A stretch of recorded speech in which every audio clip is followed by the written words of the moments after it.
Era uma vez, na antiga cidade de Chipre, cerca de 300 anos antes de Cristo, que residia um comerciante abastado conhecido como Zeno.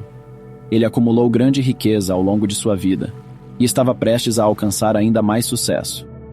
Porém, durante uma viagem da Fenícia ao Pireu, um infortúnio terrível aconteceu. Seu barco naufragou junto com toda a valiosa carga que transportava. Num instante, por um evento totalmente alheio ao controle de Zeno ou qualquer outra pessoa, esse homem outrora rico se viu instantaneamente empobrecido. Imagine-se na pele de Zeno. Como você reagiria ao ver todo o seu trabalho de uma vida ser levado pela força implacável da natureza? Qual seria a reação apropriada? Ficaria com raiva? Triste? Sentiria-se injustiçado pela vida? Para muitos de nós, essas seriam reações normais, mas não para Zeno, o pai do estoicismo. Uma pequena mudança pode ter um impacto eterno, e uma pequena mudança na forma de encarar a vida pode desencadear transformações maiores e mais significativas no futuro. O cerne do estoicismo é justamente a aceitação e a indiferença.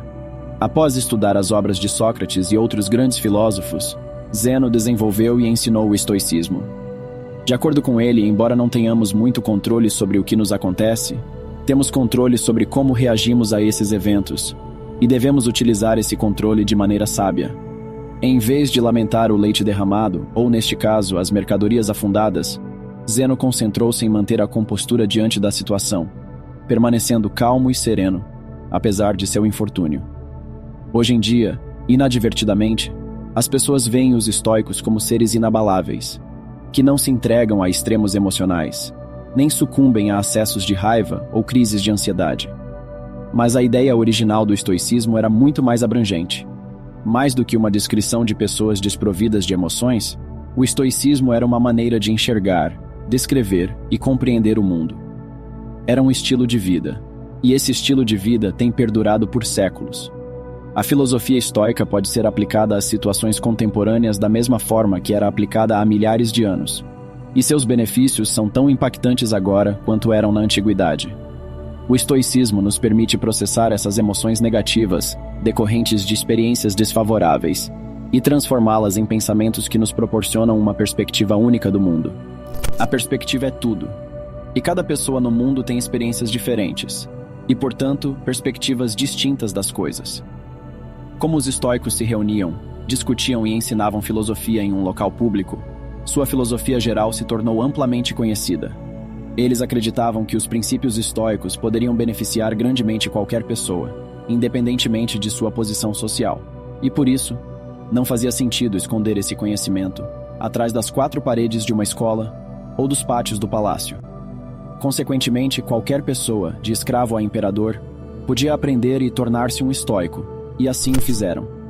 Entre os estoicos mais notáveis da história estão Epicteto, cujo nome significa adquirido, já que um dia foi escravo, Sêneca, um renomado estadista, e Marco Aurélio, um imperador romano e um dos homens mais poderosos que já viveram. Os primeiros estoicos praticavam o que pregavam, evitando todas as formas de segregação e liderando a luta contra a desigualdade. Eles até inventaram a palavra cosmopolita, que literalmente significa cidadão do mundo. Hoje em dia, quando ouvimos essa palavra, pensamos em cidades como Nova York, Toronto, Dubai e Londres, devido à sua diversidade. Essa era exatamente a união e a convivência que os estoicos pregavam. Na época da fundação do estoicismo, as mulheres não tinham permissão para estudar filosofia, mas os estoicos discordavam totalmente disso.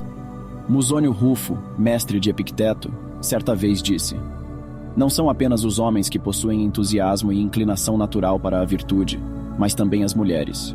As mulheres se agradam tanto quanto os homens de ações nobres e justas, e rejeitam o oposto dessas ações. Sendo assim, por que é apropriado para os homens buscar e estudar como viver bem, isto é, praticar filosofia, mas não para as mulheres? Mesmo em uma época em que isso não era popular, as mulheres eram livres para aprender sobre o estoicismo e se tornarem estoicas. Então, por que tantas pessoas adotam o estoicismo como uma filosofia de vida? Num mundo cheio de reviravoltas inesperadas, nossas emoções podem atrapalhar as coisas. Na verdade, não ficamos tristes porque coisas ruins acontecem conosco, mas sim porque coisas ruins e inesperadas acontecem conosco. A chuva é algo bom. Ela ajuda a regar nossas plantas, fornece água para o gado e mantém a temperatura fresca e úmida. Mas a verdade é que, quando uma nuvem escura nos pega desprevenidos sem um guarda-chuva, a experiência nunca é boa. Então, por que não choramos quando começa a chover? Porque, embora a situação seja ruim, aprendemos a esperar pela chuva. É algo inevitável, não podemos controlar o clima. E, embora seja chato, a chuva passa e a luz retorna. O estoicismo nos ensina que, da mesma forma, devemos esperar que tudo de ruim que pode acontecer, acontecerá. Imagine o pior cenário possível, e esteja contente sabendo que isso poderia acontecer. Um dos exercícios estoicos é conhecido como desconforto voluntário, uma prática destinada a aumentar a gratidão. Dormir no chão da cozinha, tomar banhos frios em vez de quentes, comer apenas batatas por alguns dias, coisas desse tipo. Esse exercício nos ajuda a compreender que, por mais difícil que seja, ainda sobreviveremos e possivelmente prosperaremos se nossa mentalidade estiver correta. Ao sermos capazes de suportar essas situações desconfortáveis, nos preparamos indiretamente para futuros infortúnios. No cenário atual, onde anúncios são constantemente empurrados goela abaixo, somos levados a acreditar que, se não tivermos a próxima melhor coisa, não tivermos uma aparência específica ou não ganharmos uma certa quantia de dinheiro, nunca seremos felizes. Essa mensagem é mais importante agora do que nunca. Entramos no mundo sabendo muito pouco de fato. Crescemos aprendendo coisas em casa, na escola, e observando o mundo ao nosso redor. O problema é que, muitas vezes, essas três fontes de conhecimento nos ensinam de maneiras diferentes.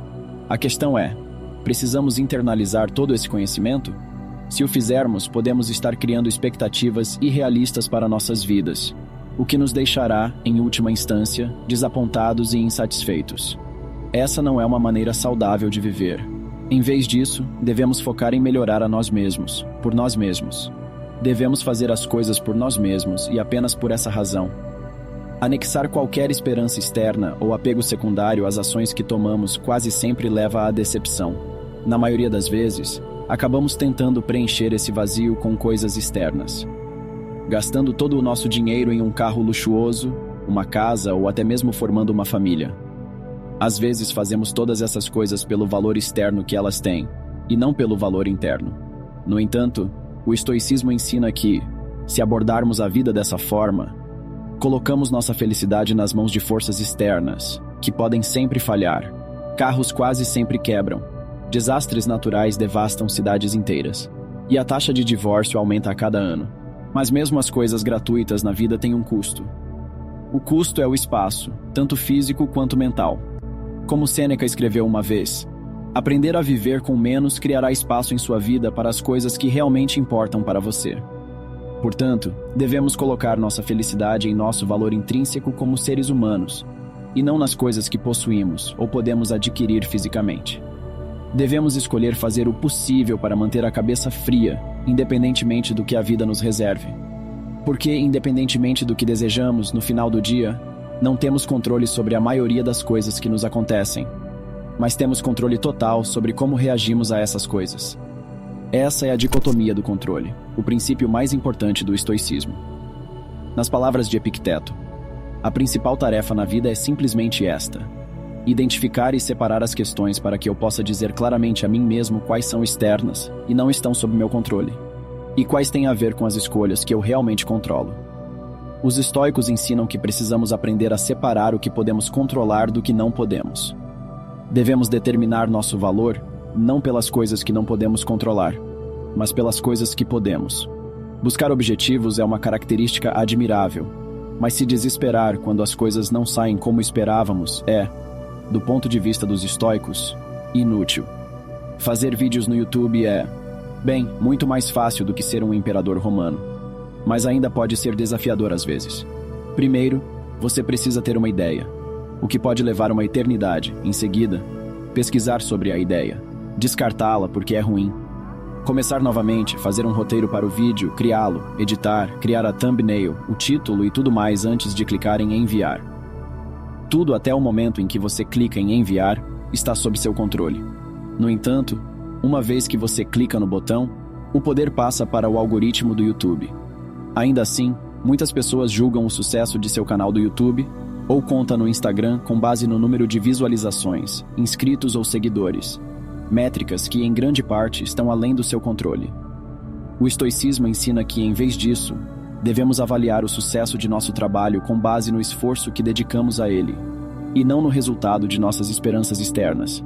Confie no processo. Viver com menos significa libertar-se das algemas sociais que, essencialmente, colocamos em nós mesmos. Pense em uma pessoa que trabalhou arduamente em seu emprego nos últimos 6 meses. Ele acredita que merece uma promoção e, assim, apresenta ao chefe seu relatório de desempenho. O chefe agradece, mas não concede a promoção, e ele volta para casa pensando que deve ser péssimo no trabalho. Ele não considera que o chefe pode ter acordado de mau humor, que outra pessoa poderia estar mais qualificada naquele momento, ou que talvez a empresa estivesse passando por dificuldades financeiras e não pudesse arcar com a promoção. Ele não sabe o motivo, mas ainda fica chateado. Se ele simplesmente baseasse seu valor na qualidade do relatório de desempenho que entregou e continuasse fazendo o que estava fazendo para conquistar a promoção que desejava, poderia ter sido muito mais feliz no geral. Com a perspectiva certa, seu objetivo não teria sido diminuído, mas apenas adiado. Essa mudança de perspectiva é crucial. Um verdadeiro estoico não vê seus sucessos com base no ganho financeiro de seus empreendimentos, mas sim no fato de que podem levar uma vida confortável sem todas as coisas que o dinheiro pode comprar. Existem 4 virtudes principais do estoicismo: sabedoria, coragem, temperança e justiça.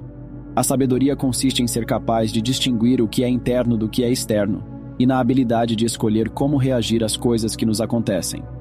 Como Viktor Frankl disse, entre o estímulo e a resposta há um espaço. Nesse espaço está o nosso poder de escolha em relação à nossa resposta. Coragem, 2 palavras: persistir e resistir.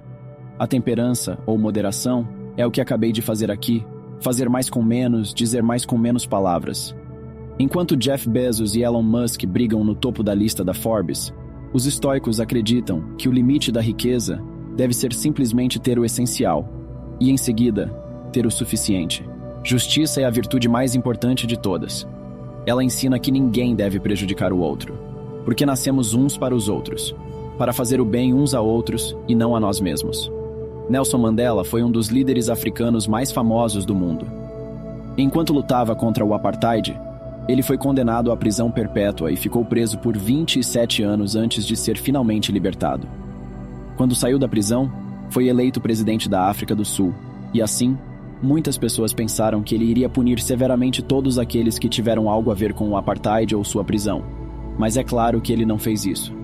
Durante seu tempo na prisão, Mandela leu as obras de Marco Aurélio e aprendeu muitos dos valores fundamentais do estoicismo, os quais praticou ao longo de sua vida. Em vez de pedir a cabeça dos transgressores, Nelson Mandela instou seu povo a buscar o oposto: a relaxar e reconstruir. Ele enfatizou que o passado estava além de seu controle e que a única coisa que poderiam fazer era encontrar uma maneira de seguir em frente e construir uma nação melhor. Esse é o caminho do estoico. Na medicina moderna, o estoicismo está no centro de procedimentos como a terapia racional emotiva comportamental e a logoterapia. A TREC ajuda os pacientes a identificar padrões de pensamento negativo que podem estar causando problemas emocionais e comportamentais. Isso permite que você desafie o raciocínio por trás desses pensamentos negativos com lógica. E ao perceber que muitos deles são infundados, substitua-os por crenças mais produtivas e saudáveis. A logoterapia, por outro lado, baseia-se no princípio estoico de que os seres humanos são impulsionados por um propósito. Mesmo nas situações mais sombrias, podemos preencher nossas vidas de significado e felicidade simplesmente ao descobrirmos qual é esse propósito. No entanto, como muitos de nós sabemos, é mais fácil falar do que fazer. É um processo, assim como tudo o mais. Temos que reformular nossa forma de pensar. Fora com o velho, dentro com o novo. Para resolver nossos conflitos com a felicidade, precisamos praticar a autoestima. Ao redirecionar nossa definição de valor para as coisas que podemos controlar, podemos parar de nos prender às coisas que não podemos controlar e, em geral, levar uma vida muito mais feliz e gratificante. O estoicismo nos ajuda a navegar pelas tempestades do passado e do presente rumo a águas mais calmas e pacíficas. E se nosso navio afundar e nos afogarmos, podemos ficar tranquilos sabendo que vivemos uma vida boa, embora talvez não tão grandiosa quanto esperávamos. Porque lembre-se, tudo tem um fim.